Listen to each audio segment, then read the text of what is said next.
Hello everyone and welcome back to AWS Simplified.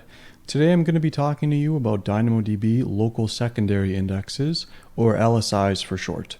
This is a DynamoDB feature that on the surface looks and sounds pretty complicated, but once you understand how it works, it's actually pretty simple. That being said, to get the maximum benefit of this video, you probably want to be aware of some of the basics of DynamoDB, including partition keys, sort keys, partitioning, and global secondary indexes. If you're unfamiliar with any of these concepts, I have some great videos discussing these topics, which I'll leave in the description section below. All that being said, let's get into LSIs by using an example to describe how they work. So I have here an example of a table that's been pulled off the DynamoDB AWS website. So in this forum post table, we have records here that correspond to different forums that exist on the AWS website. So we have a forum name attribute and different values that are possible. So we see S3, EC2, and RDS, and we see that there's some duplicates for each of these ones. And we also have a last post date time field, and inside there we have a timestamp. And then also we have a subject field that corresponds to the title of the subject for the forum post. So we can see here each row corresponds to a different forum post or forum subject, and the last post date time kind of keeps track of when the most recent post was made to each respective subject. So in the S3 forum here, or the S3 parent forum, we have 4 separate rows, and each of these rows corresponds to a different topic within that subforum. So we just have some dummy values here, obviously, but obviously in the real world, probably have questions or different topics being discussed. And then for each one of these records, we have a timestamp here that corresponds to the last time someone made an update or made a reply to this topic within the subforum. So in this example, the schema is as follows. So the forum name is our partition key, and the last post date time is our sort key, and the subject here is just an attribute field on this row. So with this configuration, we can right out of the box perform some pretty rich queries on the data. Just using the partition key, we can perform some direct queries on it. So we can say, give me all the records that have forum name equal to S3.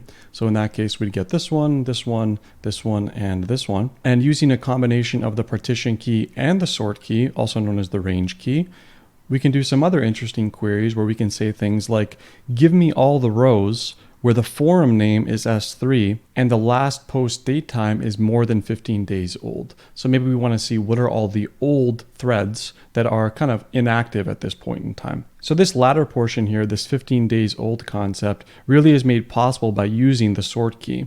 And just as a reminder, the sort key here gives us the ability to perform some pretty distinct queries that help narrow down the results in our result set when we're performing said queries. So using the sort key, we can apply some filters on the query, and we can use a variety of conditions such as less than, greater than, starts with, ends with.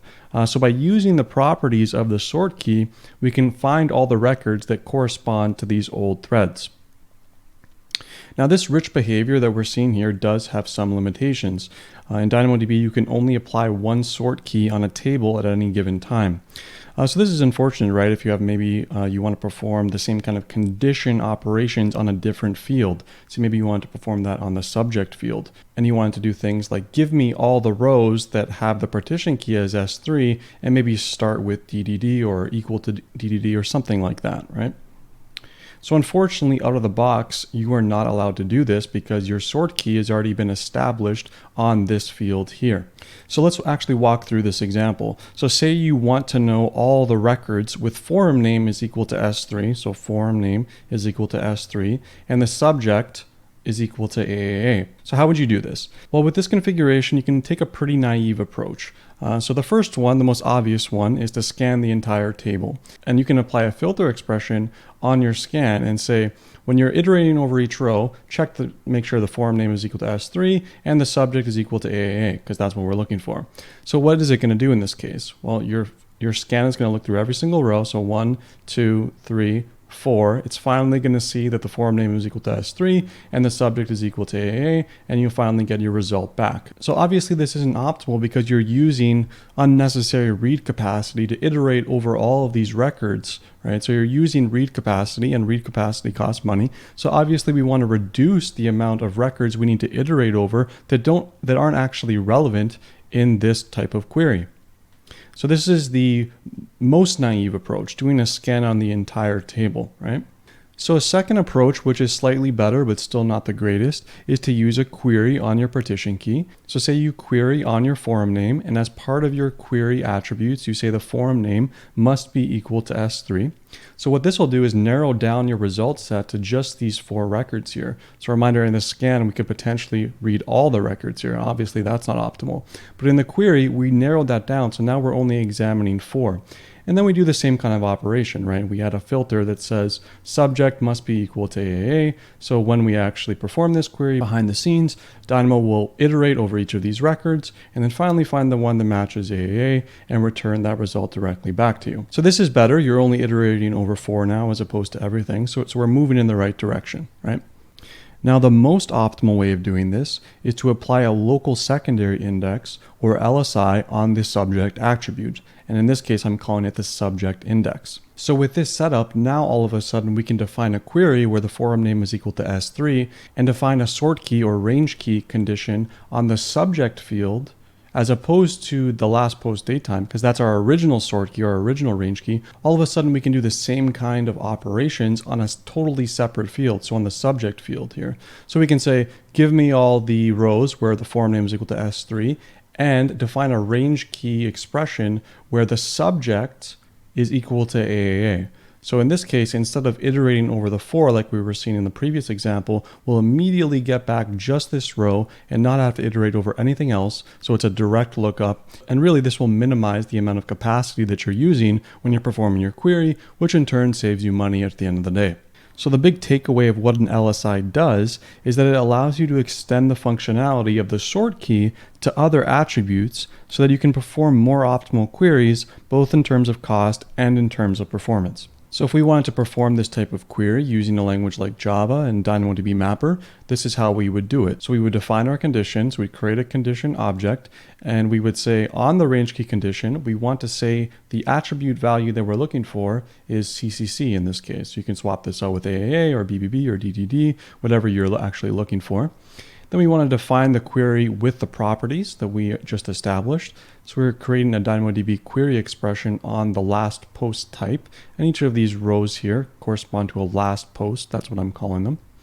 And we can say the hash key value is equal to S3. We're looking for the ones where the forum name is S3. And in the range key condition section down here, we can specify that we're using the subject as the range key. And we can also specify the range key condition that we'd like to apply as part of this query. And then finally, the last step is to actually perform the query. You can see we're getting a list back here because there could potentially be many results. And we just say mapper.query. Then this is just some jargon on how to perform a query using Java. And what you'll eventually get back is, in this case, just this single record that contains CCC as the subject and forum name as S3. So this is what an LSI does. There are some key limitations, though, that I think you should be aware of when you're using it. The first one is that you can only define an LSI at table creation time. This is actually pretty unfortunate, especially if your use case changes and all of a sudden you need to perform a query using an LSI, but your table is already defined, so you're kind of stuck. You may be in a situation where you need to copy everything over, or you may have to use a different approach and use a suboptimal query. The second one is that you're currently limited to 5 LSIs. I believe this is actually a soft limit. So this is just straight through the console, but if you want to expand this to multiple, I'm fairly certain you can file a support ticket to expand this out to many more LSIs, so keep that in mind. And the final one, not really a limitation, just kind of a good to know, is that there's no extra cost associated with this, so feel free to use LSIs to your heart's content. So if you like this video, I'm going to leave a great playlist on the right hand side of your screen talking about all sorts of DynamoDB concepts. And one last thing, please don't forget to like and subscribe, folks. It really helps me out. Thanks so much, and I'll see you next time.